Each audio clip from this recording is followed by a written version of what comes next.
नमस्कार दोस्तों, सीसी के लाइव रिसेट लेक्चर में आप सभी का स्वागत है। मित्रों, अनुवाद इस श्रृंखला के अंतर्गत आज हम अहम विषयों पर बात करने वाले हैं। हम बात करेंगे भाषा का आधुनिकीकरण और अनुवाद, और दूसरे सेशन में हम बात करेंगे भाषा का मानकीकरण और अनुवाद। और इस सेशन के लिए एक बार फिर से हमारे साथ हमारे स्टूडियो में मौजूद हैं doctor PC Tandon. Doctor PC Tandon Delhi विश्वविद्यालय के हिंदी विभाग में प्रोफेसर हैं और नित्य प्रति की पठन पाठन की सामग्री आप तक उपलब्ध करा रहे हैं। तो आइए तहे दिल से स्वागत करते हैं डॉक्टर पीसी टंडन का। डॉक्टर टंडन, आपका स्वागत है। जी नमस्कार, धन्यवाद।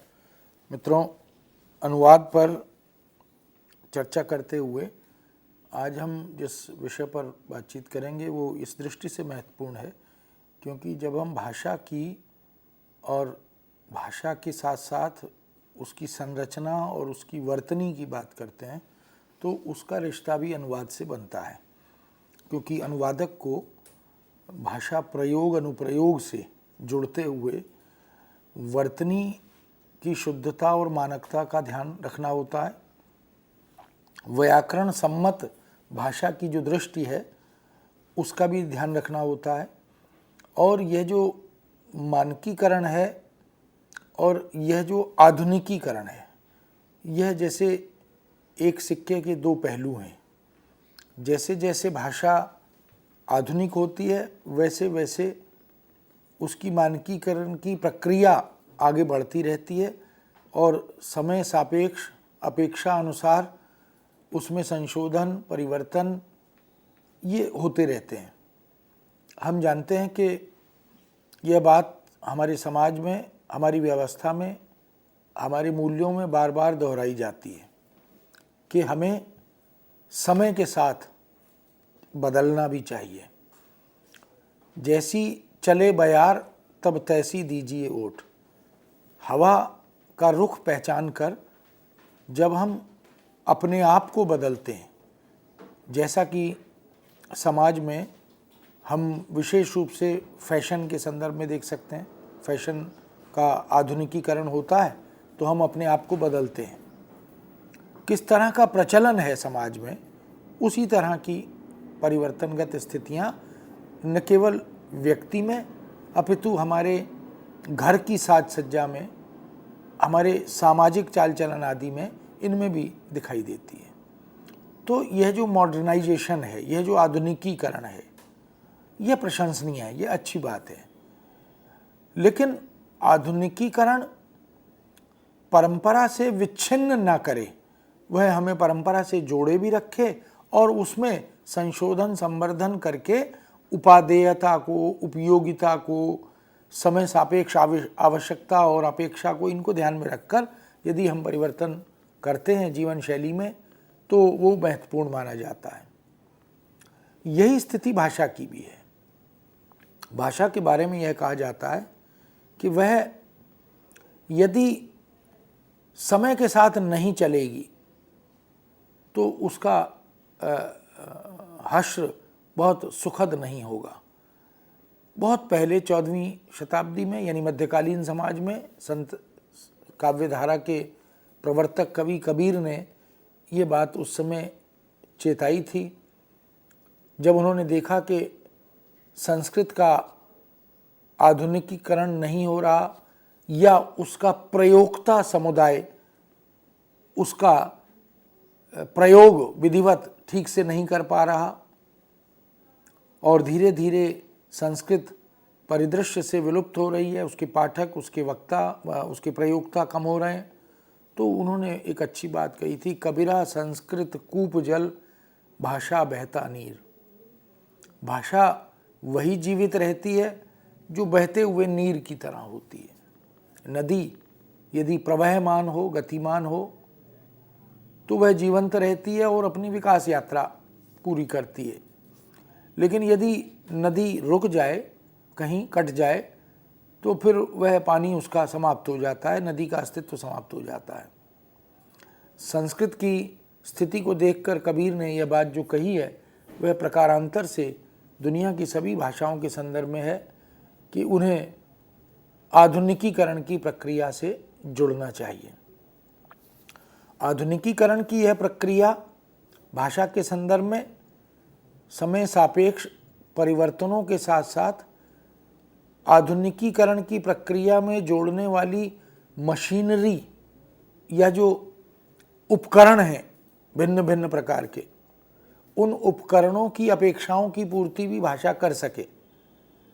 यदि कंप्यूटर की भाषा हिंदी बने तो अपेक्षा अनुसार अगर कीबोर्ड में, जिसको हम कुंजी पटल कहते हैं, उसमें कुछ परिवर्तन करने पड़े, सुविधा की दृष्टि से, जैसे एक बहुत ही जीवंत और ज्वलंत उदाहरण एक यह भी है हमारे सामने कि भारत सरकार ने कंप्यूटर पर हिंदी टाइपिंग न कर पाने वाले जो अधिकारी, कर्मचारी या हिंदी जगत या हिंदी इतर भाषा भाषी भारतीय लोग, विदेशी लोग अगर हिंदी में टंकण की, टाइपिंग की, कंप्यूटर ऑपरेशन की समस्याएं हैं, उसका अभ्यास नहीं है, उसकी वर्णमाला की जानकारी नहीं है, मात्रा आदि की अशुद्धियों को लेकर एक संशय मन में है, ऐसी कई समस्याएं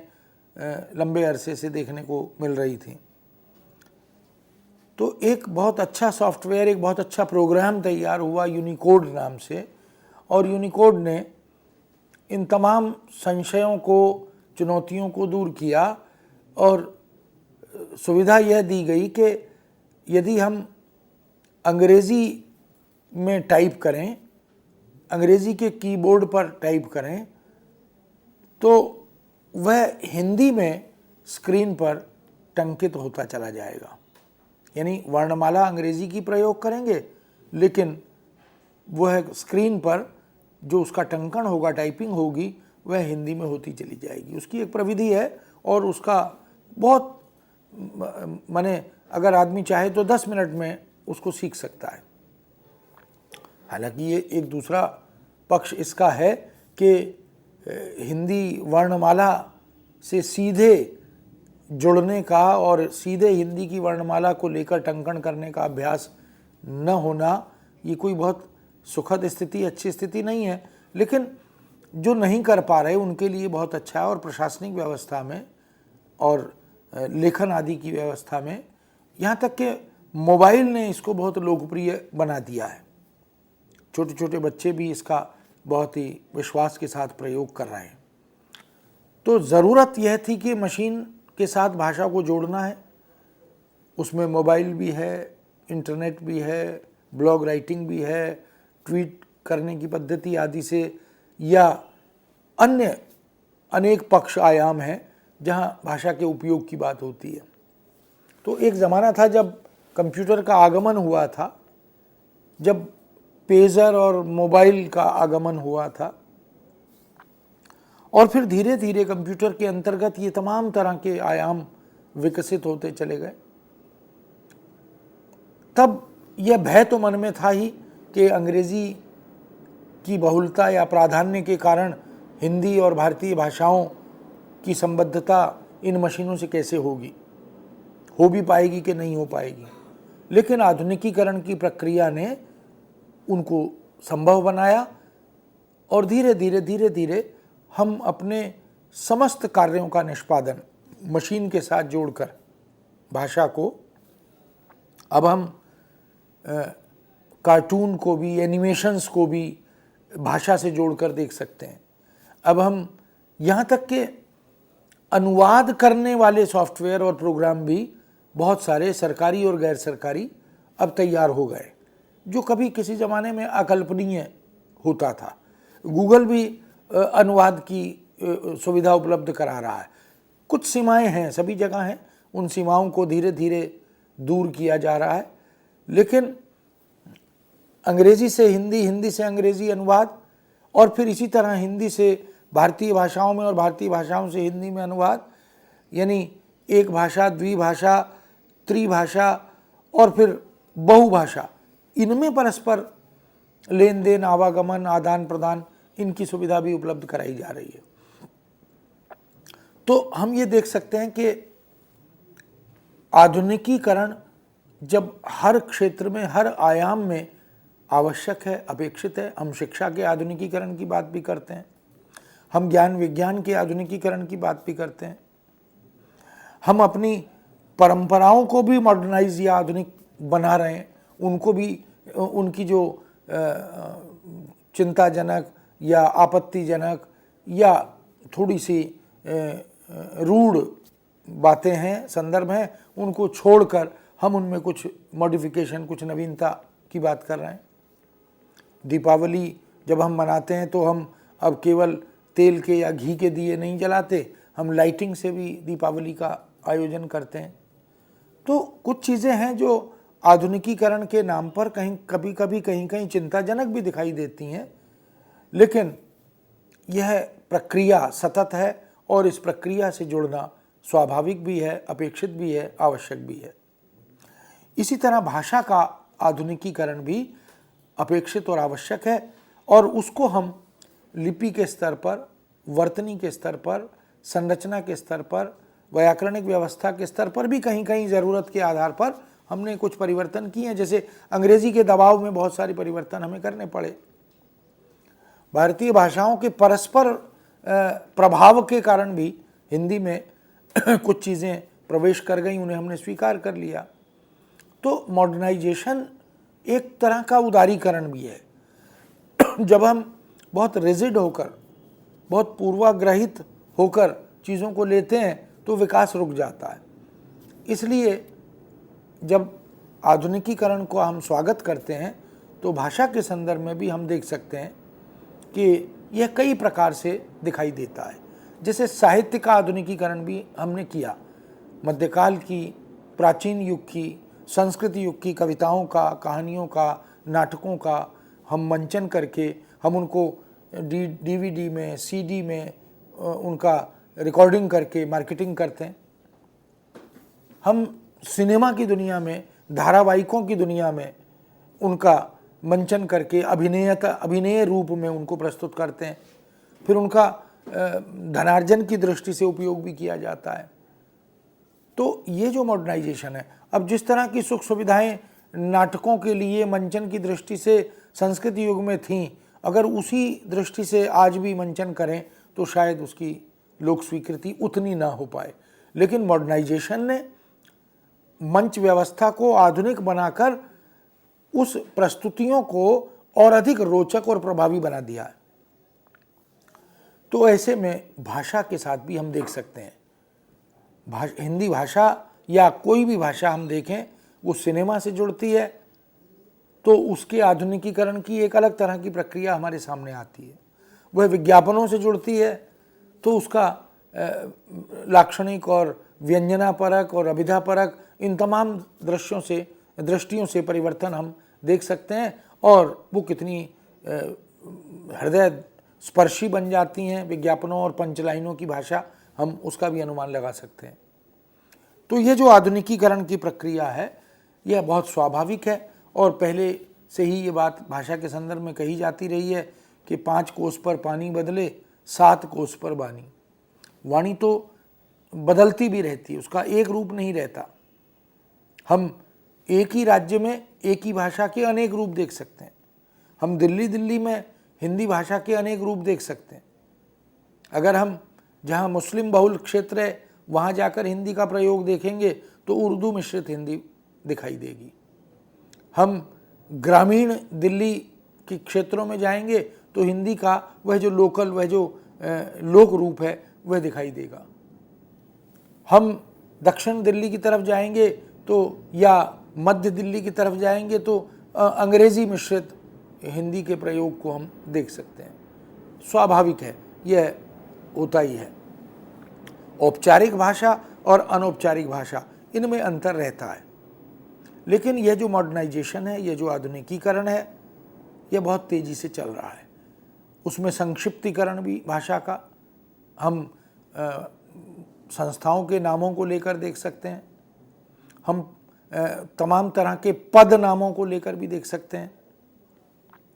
यहाँ तक कि व्यक्तियों के नामों को भी, जैसे हम DC दीक्षित लिख देते हैं अंग्रेजी में, तो हिंदी में भी हम अब DC दीक्षित ऐसा भी लिखते हैं, और दी दिनेश का दी कर दिया और चंद्र का च कर दिया, दी पूर्ण विराम च पूर्ण विराम दीक्षित, ऐसा भी कर देते हैं।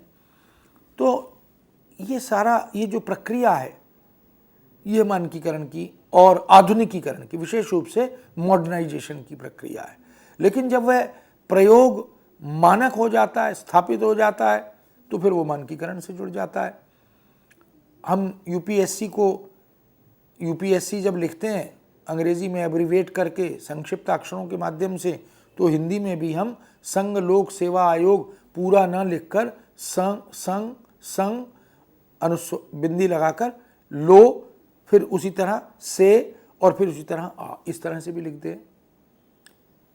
एम्स को हम देख सकते हैं कि एक और दूसरी पद्धति है, all India institute of medical sciences, उसको हमने अंग्रेजी में एब्रीवेट करके एम्स लिखा पहले वर्ण को लेकर, और हिंदी में अब हम एम्स भी लिख रहे हैं। यह भी एक मॉडर्नाइजेशन का रूप है। तो भाषा को समाज के साथ बदलना होता है, यह ठीक है, लेकिन आधुनिकीकरण भाषा की विकृति का कारण न बने, इसका भी ध्यान हमें रखना होता है। भाषा की जो गरिमा है, चाहे वो प्रयोग के स्तर पर हो, वर्तनी और लिपि के स्तर पर हो, व्याकरणिक व्यवस्था के स्तर पर हो, उसे हम नहीं तोड़ सकते। उसके साथ खिलवाड़ करने की अनुमति कहीं भी नहीं है, होनी भी नहीं चाहिए। इसलिए यदि मर्यादित रूप में सामाजिक अपेक्षा को पूरा करते हुए हम भाषा के साथ यह आधुनिकीकरण की प्रक्रिया जोड़ते हैं, तो वह सम्माननीय होती है, स्वागत योग्य होती है। इसलिए मित्रों, मानक भाषा की और आधुनिक भाषा की अपेक्षा और आवश्यकता यह बनी हुई है और हमेशा बनी रहेगी।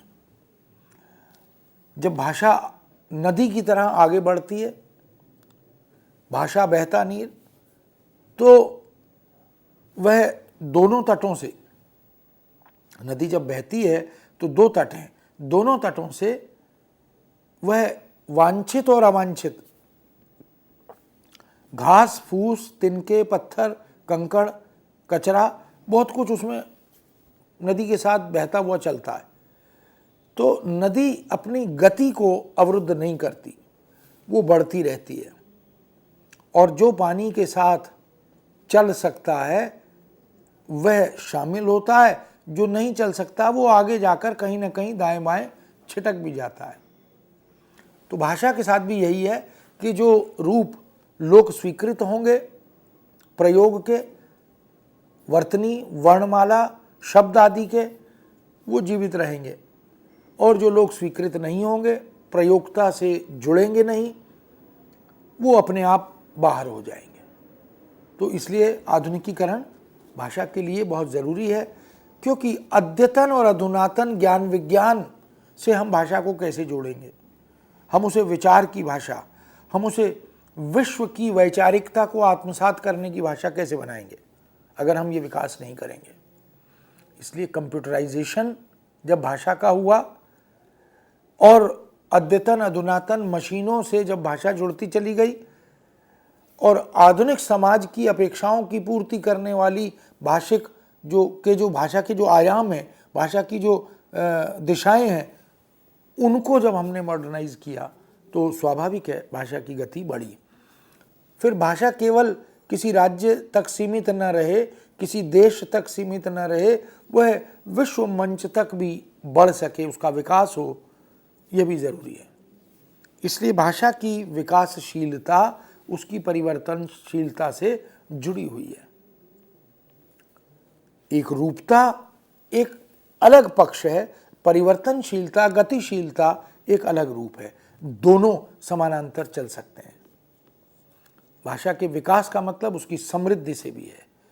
जब हम अंग्रेजी से, तमिल से, तेलुगु से, उड़िया से, पंजाबी से, गुजराती से, मराठी से, या दुनिया की दूसरी भाषाओं से जब हम बहुत कुछ ग्राह्य स्वीकार कर लेते हैं, हम लैटिन से भी हमने बहुत कुछ ले लिया, संस्कृत से भी हमने बहुत कुछ ले लिया, इसी तरह पंजाबी से भी हमने बहुत कुछ ले लिया, दूसरी भारतीय भाषाओं से भी हमने अपेक्षा अनुसार राजस्थानी से, गुजराती से, मराठी से हमने बहुत कुछ ले लिया। तो हिंदी या कोई भी भाषा कब जीवित रहेगी? जब वह विकासशील होगी, गतिशील होगी और जो ग्राही है उसे अपनाती चलेगी, जो अग्राही है उसे छोड़ती चलेगी।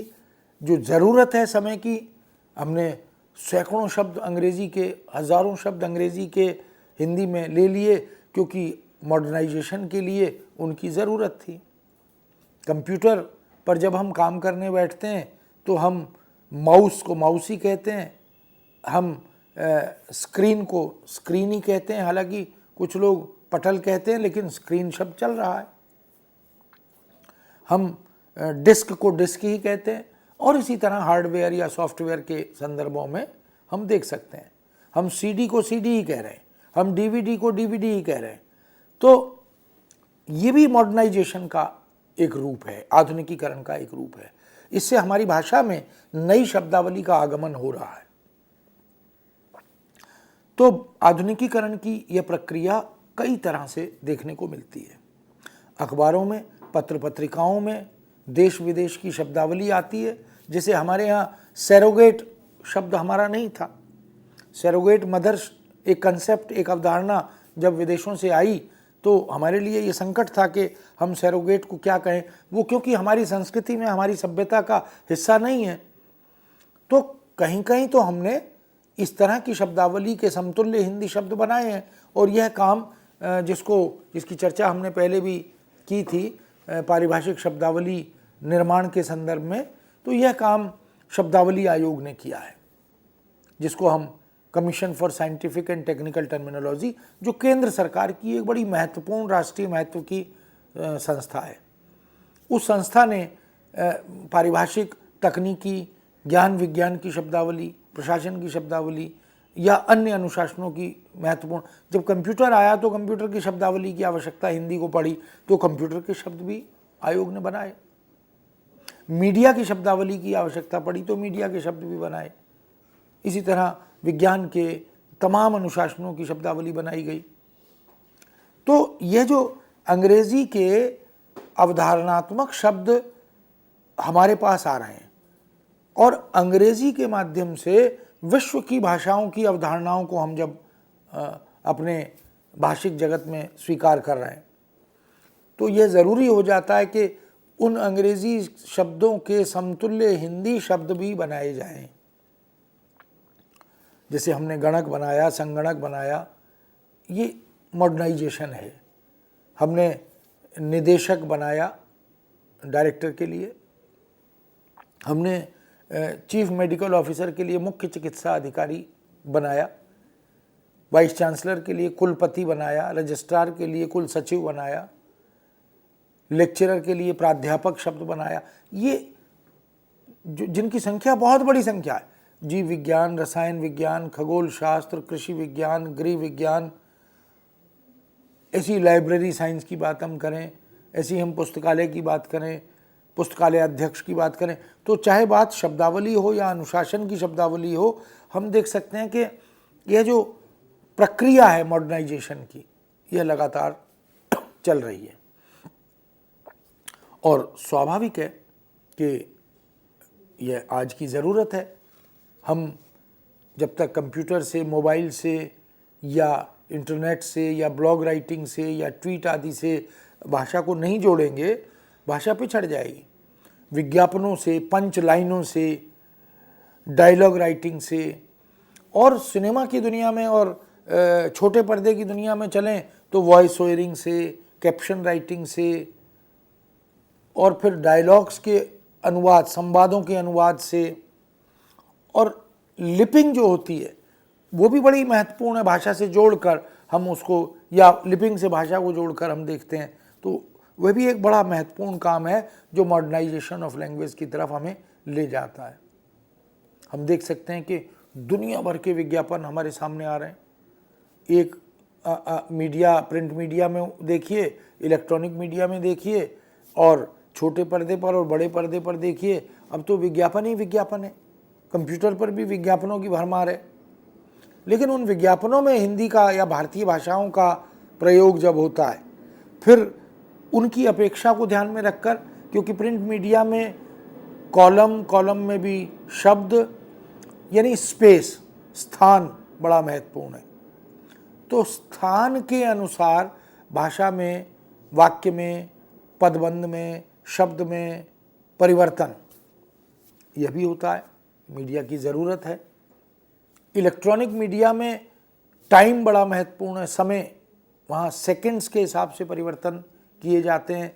इतने सेकंड का समय है इसलिए वाक्य इतना बड़ा ही होना चाहिए।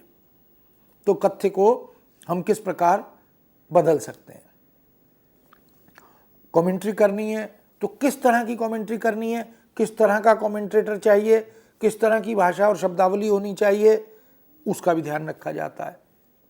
अगर कोई रचनाकार कंप्यूटर पर पुस्तक लिखना चाहता है तो कंप्यूटर की टर्मिनोलॉजी के बिना वो नहीं लिख पाएगा।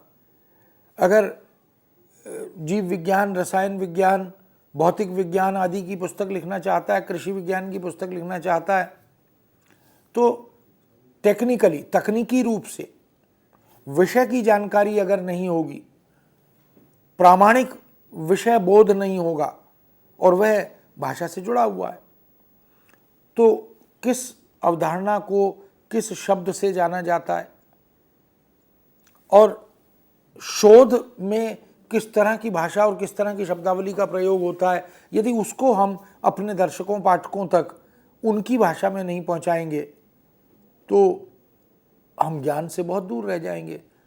हम दुनिया की जो दौड़ है उसमें पिछड़ जाएंगे। इसलिए आधुनिकीकरण की यह प्रक्रिया हमें अनुशासनों में आधुनिक और अत्याधुनिक विकास, अद्यतन विकास जो हो रहा है, अपडेट नॉलेज जिसको हम कहते हैं, उन सब की जानकारी भी हमें भाषा के आधुनिकीकरण के माध्यम से होती है। हम राजनीति के क्षेत्र में देखें, अर्थशास्त्र के क्षेत्र में देखें, वाणिज्य के क्षेत्र में देखें या ऐसे दूसरे अनुशासनों के क्षेत्र में देखें, यह जो मॉडर्नाइजेशन है, यह जो आधुनिकीकरण है भाषा का, यह सतत है। क्योंकि यह नहीं होगा तो हम जितनी जानकारियां हमारे पास हैं वहां तक सीमित रह जाएंगे। यदि उस जानकारी को विश्व ज्ञान से जोड़ना है या विश्व में होने वाली खोजों से और नई नई उपलब्धियों से जोड़ना है, तो वह जो ज्ञान हमारी भाषा और हमारी भाषाओं में आना चाहिए, उसके लिए हमें भाषा को भी आधुनिक बनाना पड़ता है। इसलिए चाहे बात कंप्यूटर की शब्दावली की हो, चाहे बात सिनेमा की शब्दावली की हो, नाट्य जगत की शब्दावली की हो या विज्ञान आदि के क्षेत्र में, बहुत सारे ऐसे संदर्भ हैं जो हमने अंग्रेजी की शब्दावली को हिंदी में उसी रूप में स्वीकार कर लिया है क्योंकि उनका कोई विकल्प नहीं है।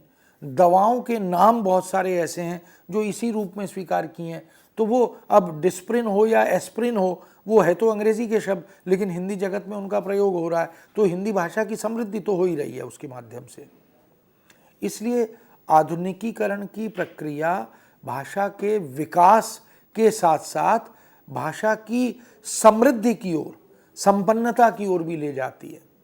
हमारा जो शब्दकोश है, हमारा जो शब्द भंडार है, वह बढ़ता जाता है। और यह प्रक्रिया केवल भारतीय भाषाओं में या हिंदी में नहीं है, ये विश्व की सभी भाषाओं में चल रही है और चलनी चाहिए, क्योंकि भाषाओं को जीवित रखने, भाषाओं को गतिशील बनाने के लिए यह ज़रूरी है। अंग्रेजी में सैकड़ों हज़ारों शब्द हिंदी के चले गए, तो ये जो मॉडर्नाइजेशन है, आधुनिकीकरण है, भाषा के लिए बहुत ज़रूरी है। मैंने चर्चा की थी कि 9 लाख से ज़्यादा हिंदी के आधुनिक अवधारणात्मक शब्द हमने बना लिए हैं अलग अलग अनुशासनों के, और अभी ये प्रक्रिया लगातार चल रही है। और समय समय पर जो इस तरह की मशीनें आएंगी, उपकरण आएंगे, उनके साथ जोड़कर हम भाषा को किस तरह से आगे बढ़ाएंगे, ये हमारे लिए बहुत ज़रूरी है। इस पर विचार करना, इस पर काम करना। इसलिए मित्रों, अनुवाद के क्षेत्र में भाषा के इस आधुनिकीकरण की प्रक्रिया को जानना और आधुनिक शब्दावली को आत्मसात करना, प्रयोग की वस्तु बनाना आवश्यक है। आज हम इस बात को यहीं विराम देते हैं और अगली बार अगले प्रश्न के साथ हम आपके सामने फिर उपस्थित होंगे। धन्यवाद, नमस्कार।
नमस्कार।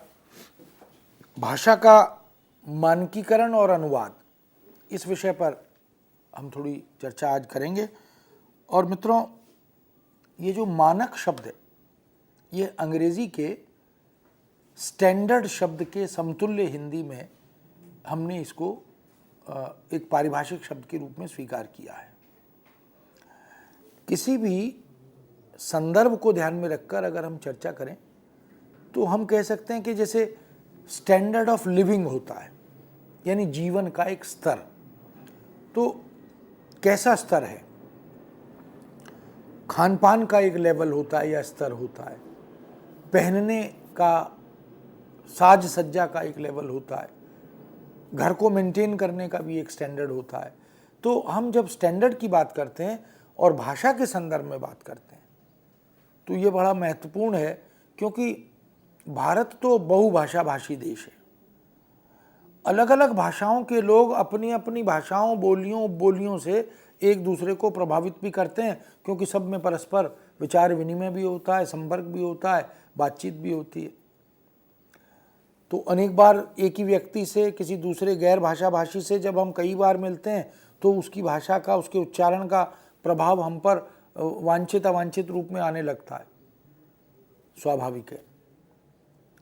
हम देख सकते हैं कि बात चाहे हिंदी की हो या अंग्रेजी की हो या अन्य भारतीय भाषाओं की हो, किसी भी भाषा के लिए यह ज़रूरी होता है कि वह उसका एक राष्ट्रीय अंतर्राष्ट्रीय स्तर पर क्या स्वरूप हम संचरित करना चाहते हैं, उसका एक स्टैंडर्ड हमें तय करने की ज़रूरत होती है। जैसे कोई वस्तु, कोई पदार्थ हम खरीदने जाते हैं तो उसके लिए हम स्टैंडर्ड के रूप में ISI मार्का देखते हैं, या FPO फूड प्रोडक्ट के रूप में अगर कोई चीज़ हम खान पान की लेना चाहते हैं तो हम एक अलग तरह का चिन्ह देखते हैं। हम अगर सोना खरीदने जाते हैं तो हॉलमार्क चिन्ह देखते हैं, क्योंकि वो एक तरह की गारंटी है कि वह वस्तु, वह पदार्थ, वह निर्दोष है और उसमें कोई संशय की गुंजाइश नहीं है। इसी तरह हम भाषा के मानकीकरण की बात भी करते हैं। भाषा का मानक होना बहुत ज़रूरी होता है। क्यों? क्योंकि अखिल भारतीय स्तर पर और वैश्विक स्तर पर, अब तो जब से आधुनिक युग की तरफ हम आए हैं और आधुनिक में भी उत्तर आधुनिक हो गए हैं, मॉडर्नाइजेशन की यह प्रक्रिया लगातार चल रही है। रेडियो से, टीवी से और कंप्यूटर से और तमाम तरह के संचार माध्यमों से जब हमारी दैनिक चर्या जुड़ रही है, खोज खबरें जुड़ रही हैं, समाचार आदि जुड़ रहे हैं, तो स्वाभाविक है हम यह चाहेंगे कि हिंदी का या किसी भी भाषा का वह एक स्टैंडर्ड रूप ही सभी जगह विज्ञापित होना चाहिए, प्रसारित होना चाहिए, चाहे रेडियो या टीवी हो या प्रिंट मीडिया की बात हो, वहाँ पर उसका उसी रूप को हम स्वीकार करते हुए पब्लिकेशन से, प्रकाशन से जोड़ना चाहते हैं। तो यह जो मानकीकरण है, यह भाषा के लिए भी ज़रूरी है। और अनेक रूपता को देखकर, प्रयोग के स्तर पर प्रयोग बहुलता को देखकर हम देखते हैं कि दक्षिण भारत का व्यक्ति जब हिंदी का उच्चारण करता है तो उसमें थोड़ा सा दक्षिण भारत की जो टोन है उसका पुट होता है, उसमें कोई आपत्ति नहीं है। हरियाणा का व्यक्ति जब हिंदी बोलता है, पंजाब का व्यक्ति जब हिंदी बोलता है, या दूसरे राज्यों के लोग जब हिंदी बोलते हैं तो वह कोई आपत्तिजनक बात नहीं है, ये स्वाभाविक है। और इसको हम अपनी भाषाओं के साथ जोड़कर, उसकी अलग अलग राज्यों की खुशबू से जोड़कर जब देखते हैं तो हमें अच्छा ही लगता है। कश्मीर का व्यक्ति जब हिंदी बोलता है तो वह उसमें जो कश्मीरी संस्पर्श आता है उच्चारण का, वह बहुत अच्छा लगता है। लेकिन जब हम बात औपचारिक रूप से भाषा की करते हैं, मान लीजिए हम सरकारी चैनलों पर देखें, रेडियो या टीवी पर, तो जो हिंदी स्क्रीन पर लिखी जा रही है या जो समाचार वाचक समाचारों को पढ़ते हुए जिस भाषा का प्रयोग कर रहा है, वह एक स्टैंडर्ड लैंग्वेज होनी चाहिए। स्टैंडर्ड में मर्यादा भी शामिल है, उसमें व्याकरण सम्मतता भी शामिल है, उसमें भाषा का परिनिष्ठित और आधुनिक और आदर्श रूप भी शामिल है। हम उसे स्वेच्छा से विकृत नहीं कर सकते, हम उसे सरलीकरण के नाम पर या क्षेत्रीयता के नाम पर अलग अलग तरह से प्रयोग नहीं करते, नहीं करना चाहते। ये कुछ बातें हैं जिनको हमें ध्यान रखना होता है। तो हम पाठ्यपुस्तकों में, पत्र पत्रिकाओं में, हालांकि पत्र पत्रिकाओं में भाषा के मानक रूप के प्रयोग की कोई अनिवार्यता, बाध्यता नहीं मानी जाती। पत्रकारिता जगत अब कम से कम उसे स्वीकार नहीं कर रहा। हालांकि एक ज़माना था जब पत्रकारों ने हिंदी को बहुत उच्च पद पर पहुंचाने में महत्वपूर्ण भूमिका निभाई।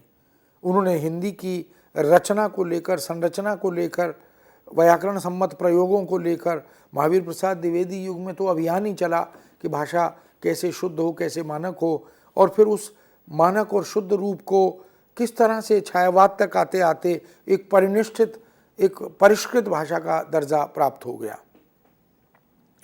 आज़ादी के बाद से फिर थोड़ा सा भाषा के साथ लिबर्टी ली गई, छूट ली गई और कहीं अंग्रेज़ी, कहीं आधुनिकीकरण, कहीं सरलीकरण, कहीं क्षेत्रीयता, कहीं आंचलिकता, इन तमाम तरह के दबावों में भाषा के रूप बदले। तो साहित्य की भाषा की बात अगर हम करें तो वहाँ ये स्वतंत्रता है और हम ऐसा कर सकते हैं। लेकिन हम जब बात प्रशासन की करते हैं, सरकारी मीडिया की करते हैं, पाठ्यपुस्तकों की करते हैं, जब हम बात कंप्यूटर आदि पर अनुप्रयोग की करते हैं, जब हम ज्ञान विज्ञान के लेखन की बात करते हैं, संदर्भ ग्रंथों के लेखन की बात करते हैं, तो वहाँ पर हमें मानक भाषा का ध्यान रखना होता है। यह मानकता, इस मानकता की अपेक्षा और आवश्यकता हमें जीवन में हर क्षेत्र में, हर आयाम में चाहिए होती है। हम किसी स्टैंडर्ड कंपनी की का गीज़र और स्टैंडर्ड कंपनी की घड़ी और स्टैंडर्ड कंपनी की प्रेस ये खरीदते हैं जिस पर ISI ज़रूर लगा हो, या वह जो उस प्रोडक्ट को, उस उत्पाद को सर्टिफाई करने वाला मार्क हो वह ज़रूर हो, जैसे हॉलमार्क की बात हमने की। क्योंकि अगर ऐसा नहीं करेंगे तो हम कोई लोकल प्रोडक्ट अगर लेते हैं तो उसके जो नुकसान हैं, उसके जो खामियाजे हैं, वो हमें भुगतने पड़ते हैं। हमने देखा कि रेलवे स्टेशन पर या बस अड्डे पर जब कोई रिक्शा या स्कूटर या टैक्सी आदि या और दूसरे माध्यम में वो लोग जब अपने ग्राहक को आमंत्रित कर रहे होते हैं तो उनके उच्चारण में हमें एक ही शब्द के अनेक रूप देखने को मिलते हैं। अंग्रेजी में स्टेशन शब्द है तो कोई टेशन बोलता है, कोई सटेशन बोलता है, कोई स्टेशन बोलता है, आदि आदि। तो क्या हम इन अलग अलग रूपों को अपने पाठ्यपुस्तकों में, अपने रेडियो टीवी जैसे सशक्त अंतर्राष्ट्रीय स्तर पर पहुंचने वाले माध्यमों में स्वीकार कर सकते हैं? ये मुद्दा उठता है।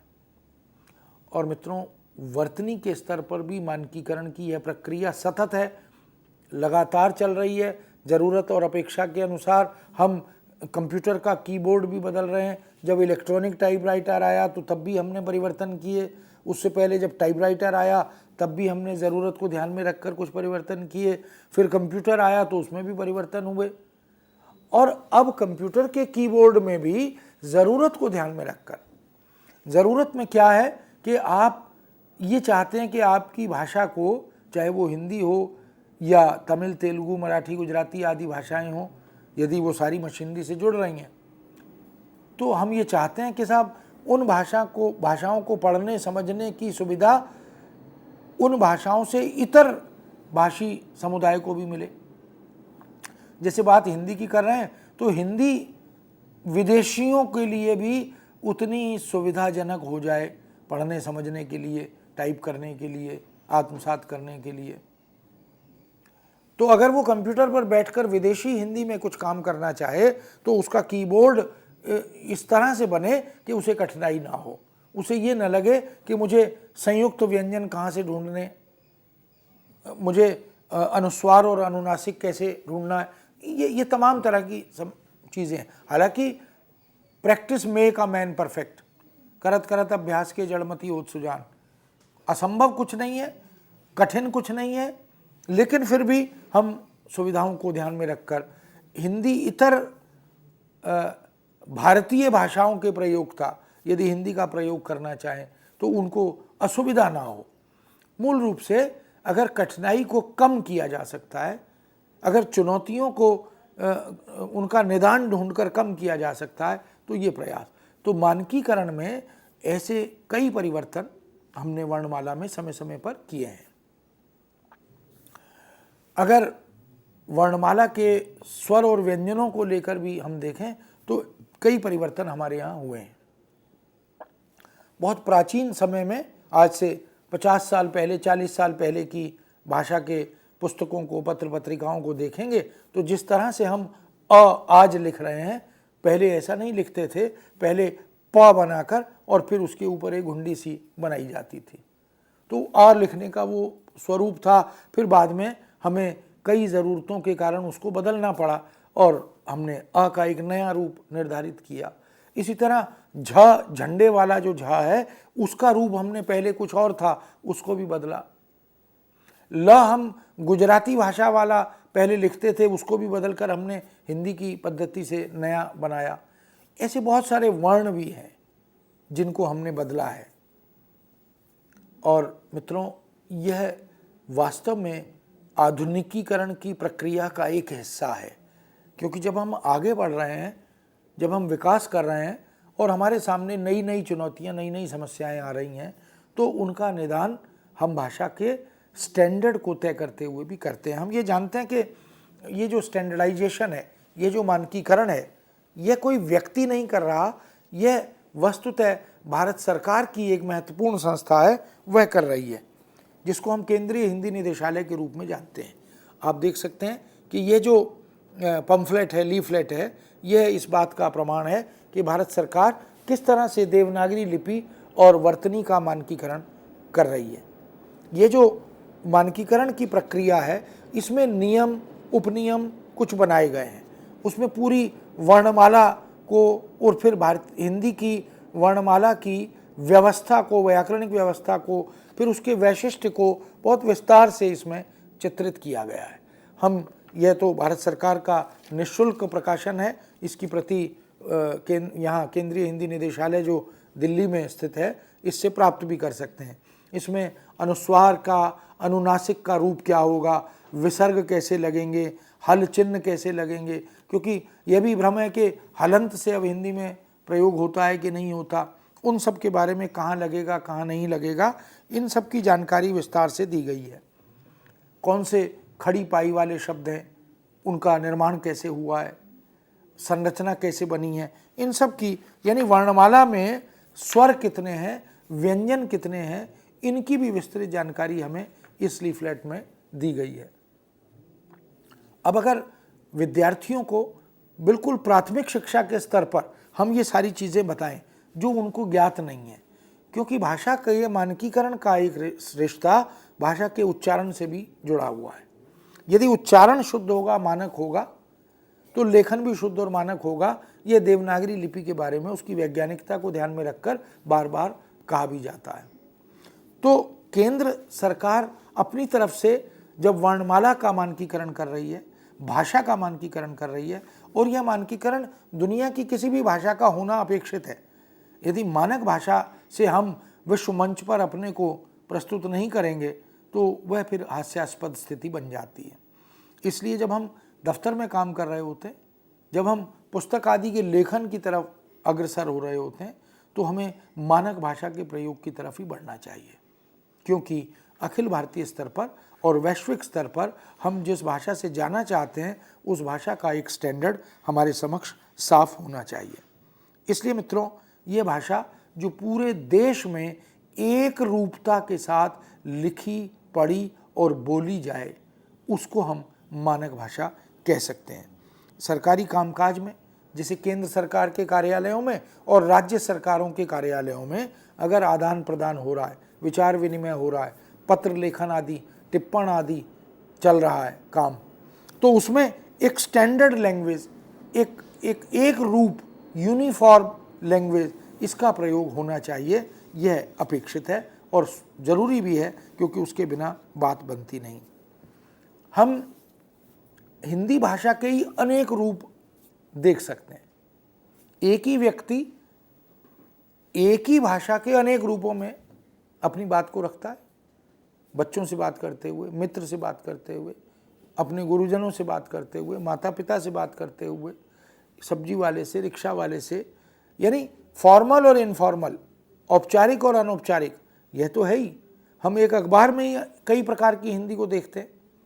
तो भाषा के अनेक रूप हैं और वो सब स्वागत योग्य है, लेकिन स्टैंडर्ड लैंग्वेज का अनुप्रयोग या प्रयोग हमें कहाँ कहाँ अपेक्षित है। मान लीजिए परीक्षा दे रहे हैं, कभी कभी बड़ी दुखद स्थिति होती है जब हम उत्तर पुस्तिकाओं में विद्यार्थियों को यह लिखते हुए देखते हैं कि वो मोबाइल की भाषा में अपने उत्तरों का, प्रश्नों के उत्तर दे रहे हैं। तो ये जो दुष्प्रभाव है मशीन का, उससे बचते हुए हमें एक स्टैंडर्ड लैंग्वेज, उसके साथ कोई समझौता नहीं होना चाहिए, इसको ध्यान में रखना है। तो मित्रों, भाषा क्योंकि व्यक्ति के व्यक्तित्व की पहचान है, भाषा सभ्यता समाज की पहचान है, संस्कृति की पहचान है, और हम तो कहते हैं कि भाषा संस्कृति की वाहिका है। इसलिए संस्कृति की सही सही पहचान विश्व मंच पर पहुँचे, इसके लिए ज़रूरी है कि हम भाषा का स्टैंडर्ड रूप ही अपनाएं, उसके मानक रूप को ही आत्मसात करें। हम जैसे बहुत जगह पुस्तकों में, पत्र पत्रिकाओं में देखते हैं कि कुछ लोग इस अज्ञानता के कारण, यानी ये जो मानक वर्तनी और भाषा जो भारत सरकार ने सुनिश्चित की है, निर्धारित की है, उसकी जानकारी के बिना या सुविधा के कारण या अज्ञानता के कारण, जैसे कुछ लोग लिए लिखते हैं तो या में एक ही मात्रा लगा देते हैं, तो कहाँ पर ए से यानी स्वरांत बनेगा, कीजिए, लीजिए, दीजिए। अब जो भाषा की समझ जिन्हें नहीं है, वो उस दुविधा और द्वंद्व से बचने के लिए, क्योंकि कीजिए में या पर एक ही मात्रा लगाएंगे तो ये तो स्पष्ट है कि या पर एक ही मात्रा लगानी ही होगी, लेकिन अगर कीजिए लिख रहे हैं, ए से लिखेंगे, तो शायद उनके मन में ये भ्रम है कि ए पर मात्रा लगेगी, ऊपर के नहीं लगेगी। इस भ्रम से बचने के लिए उन्होंने अपनी अज्ञानता को छिपाने के लिए इस तरह के प्रयोग प्रारंभ कर दिए। तो ये लीजिए, दीजिए, हमसे, कुछ लोग ऐसा भी कहते हैं हमसे ये काम नहीं होगा, ये प्रयोग भी मानक नहीं है। मुझसे ये काम नहीं होगा, या हमसे अगर बहुवचन के लिए तो हमारे से ये काम नहीं होगा, ऐसे प्रयोग भी लोग चला रहे हैं जो कि गलत है। तो तुम्हें, तुम्हारे को, अगर ये प्रयोग मिल रहा है तो तुम्हारे को अमानक है और तुम्हें मानक है। हमारे को अगर चल रहा है तो फिर हमारे को की जगह हमसे होना चाहिए। हमारे को समझ नहीं आ रहा या हमें समझ नहीं आ रहा, ये देखने की बात है। इसी तरह करिएगा या कीजिएगा, तो कीजिएगा मानक है, लेकिन करिएगा भी चल रहा है प्रयोग में, जो कि अमानक है। ऐसे बहुत सारे शब्द। कुछ लोग कहते हैं मैंने यह काम नहीं करा, तो करा अमानक प्रयोग है, मैंने यह कार्य नहीं किया। अगर किया शब्द का प्रयोग होगा तो वह ठीक होगा। तो इस तरह के प्रयोग भी हम देख सकते हैं। इसलिए हम मानक भाषा को यदि, हालांकि मानक भाषा की परिभाषा देना, जैसे भाषा को परिभाषा में बांधना कठिन काम है, ऐसी मानक भाषा की कोई एक अंतिम परिभाषा देना शायद उतना संभव नहीं है। फिर भी अगर हम कहें तो कह सकते हैं कि किसी भी समाज, राज्य या देश की प्रतिनिधि भाषा के उस सर्वमान्य रूप को मानक भाषा या आदर्श भाषा कहा जाता है, जिसका प्रयोग वहाँ के शिक्षित वर्ग में, शिष्ट समाज में अपने साहित्यिक, व्यावहारिक और व्यापारिक, वैज्ञानिक और कार्यालयी, सामाजिक और सांस्कृतिक आदि प्रशासनिक आदि कार्यों में एक रूपता के साथ पूरे भारत में या पूरे देश में या पूरे विश्व में किया जाता है। अलग अलग रूपों में उसका प्रयोग नहीं होता, इसलिए उसे हम स्टैंडर्ड लैंग्वेज या मानक भाषा कहते हैं। अब प्रश्न ये उठता है कि मानक भाषा क्या प्रारंभ में ही मानक होती है या उसको मानक बनाया जाता है? मित्रों, कोई भी भाषा, उसकी एक पूरी विकास यात्रा होती है। बात चाहे अंग्रेजी की करें, चाहे फ्रेंच और जर्मन की करें, चाहे भारतीय भाषाओं की और हिंदी की करें, वह पहले उपबोली बनती है, फिर बोली बनती है। ये उसकी विकास यात्रा है। जैसे जैसे उसके प्रयोगता बढ़ते हैं, जैसे जैसे उसका प्रयोग क्षेत्र बढ़ता जाता है, वह उपबोली से बोली बन जाती है, बोली से उपभाषा बनती है, बोली से उपभाषा, फिर उपभाषा से वह भाषा का दर्जा प्राप्त करती है। भाषा कब बनती है? जब उसकी लिपि हो जाती है, जब उसमें साहित्य सृजन होने लगता है, लेखन होने लगता है, जब उसमें काम होने लगता है। फिर भाषा से वह परिनिष्ठित भाषा बनती है। प्रयोग के स्तर पर, प्रयोग बाहुल्य के कारण साहित्य में भी, तमाम दूसरे अनुशासनों में भी उसका प्रयोग होने लगता है। धीरे धीरे उसमें निखार आने लगता है, धीरे धीरे उसके दोष दूर होने लगते हैं या किए जाते हैं, और इस तरह से बढ़ते बढ़ते वो कामकाज से जुड़ जाती है, वो अनुप्रयोग से जुड़ जाती है, फिर वो प्रयोजनों की भाषा बन जाती है, और प्रयोजन अलग अलग हो जाते हैं। बैंक की भाषा, बीमा की भाषा, विज्ञान की भाषा, ज्ञान की भाषा, शोध आदि की भाषा, इस तरह से फिर उसका विकास होता चलता है। तो समाज, संस्कृति, शिक्षा, सभ्यता, इन तमाम क्षेत्रों में फिर वह अपनी पैठ बनाती चलती है।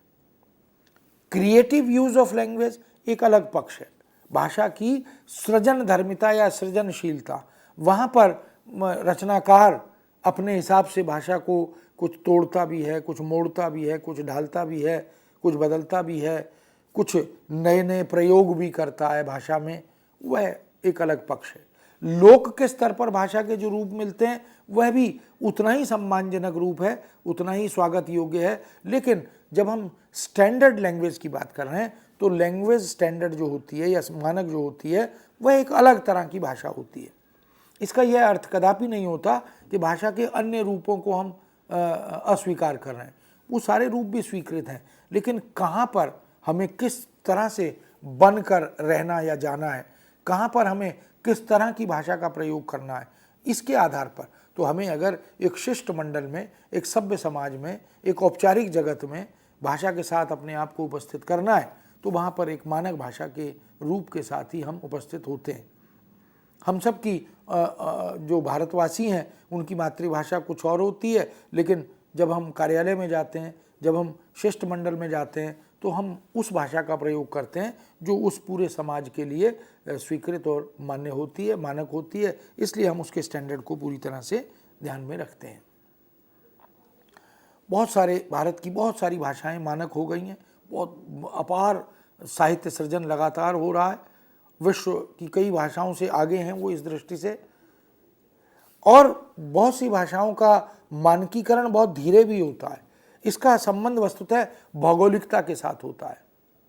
जैसे हम ये कह सकते हैं कि भारत में जो पहाड़ की भाषाएं हैं वो उतनी तेजी से विकसित नहीं हो पाई जितनी तेजी से समतल भूमि की या महानगरीय जो शहर हैं उनकी भाषाएं तेजी से विकसित हुई। उसका कारण है क्योंकि आदान प्रदान ज़्यादा नहीं हो रहा, पहाड़ों पर आवागमन तुलना में बहुत कम है, व्यापार की सुविधाएं बहुत कम है, तो जहाँ व्यापार होगा, कामकाज होगा, रोजी रोटी होगी, और जहाँ पर पर्यटकों का आवागमन भी बहुत तेजी से होगा, जहाँ पर व्यापारियों का आवागमन भी सुख सुविधा के साथ होगा, हर प्रकार के वाहन उपलब्ध होंगे, वहाँ की भाषा तीव्र गति से विकसित होगी, आगे बढ़ेगी और धीरे धीरे वह फिर मानक रूप तक पहुँच जाएगी। तो हम देख सकते हैं कि जो जिस खड़ी बोली को आज हम बहुत महत्वपूर्ण भाषा के रूप में देख रहे हैं, वो उसके नाम से ही ज्ञात हो रहा है कि किसी ज़माने में वो बोली मात्र थी। तो खड़ी बोली ने समतल भूमि पर रहने के कारण और उसके साथ बड़े बृहत स्तर पर लेखक मंडल जुड़ा, व्यापार जुड़ा, व्यापारी जुड़े, आदान प्रदान बढ़ता चला गया, तो वह धीरे धीरे बोली से निकलकर फिर भाषा के रूप तक आई। फिर भाषा से वह परिनिष्ठित भाषा बनी, विचार की, ज्ञान की, विज्ञान की भाषा बन गई, आधुनिकीकरण की भाषा बन गई और फिर वहाँ से धीरे धीरे वह मानक भाषा भी बनी। फिर भारत सरकार ने उसकी मानकता के कई रूप निर्धारित कर दिए। तो यह भी एक सिलसिला उसके साथ जुड़ा हुआ है और अब वह प्रयोग की भाषा भी है। तो आधुनिकीकरण और मानकीकरण भाषा को उसके विकास की यात्रा से जोड़ता है और उसे फिर जीवनोपयोगी क्षेत्रों में प्रवेश करने के मार्ग उपलब्ध कराता है। यह भी एक बड़ी बात है। इसलिए मित्रों, मानक भाषा की विशेषताओं में उसकी एक रूपता सबसे पहली और महत्वपूर्ण विशेषता है। यूनिफॉर्मिटी होनी चाहिए। पूरे देश में भिन्न भिन्न भाषा भाषी समुदायों में उस भाषा को उसी एक रूप में स्वीकार किया जाए, प्रयोग किया जाए, यही उसकी विशेषता है। प्रयोग बहुलता भी होती है।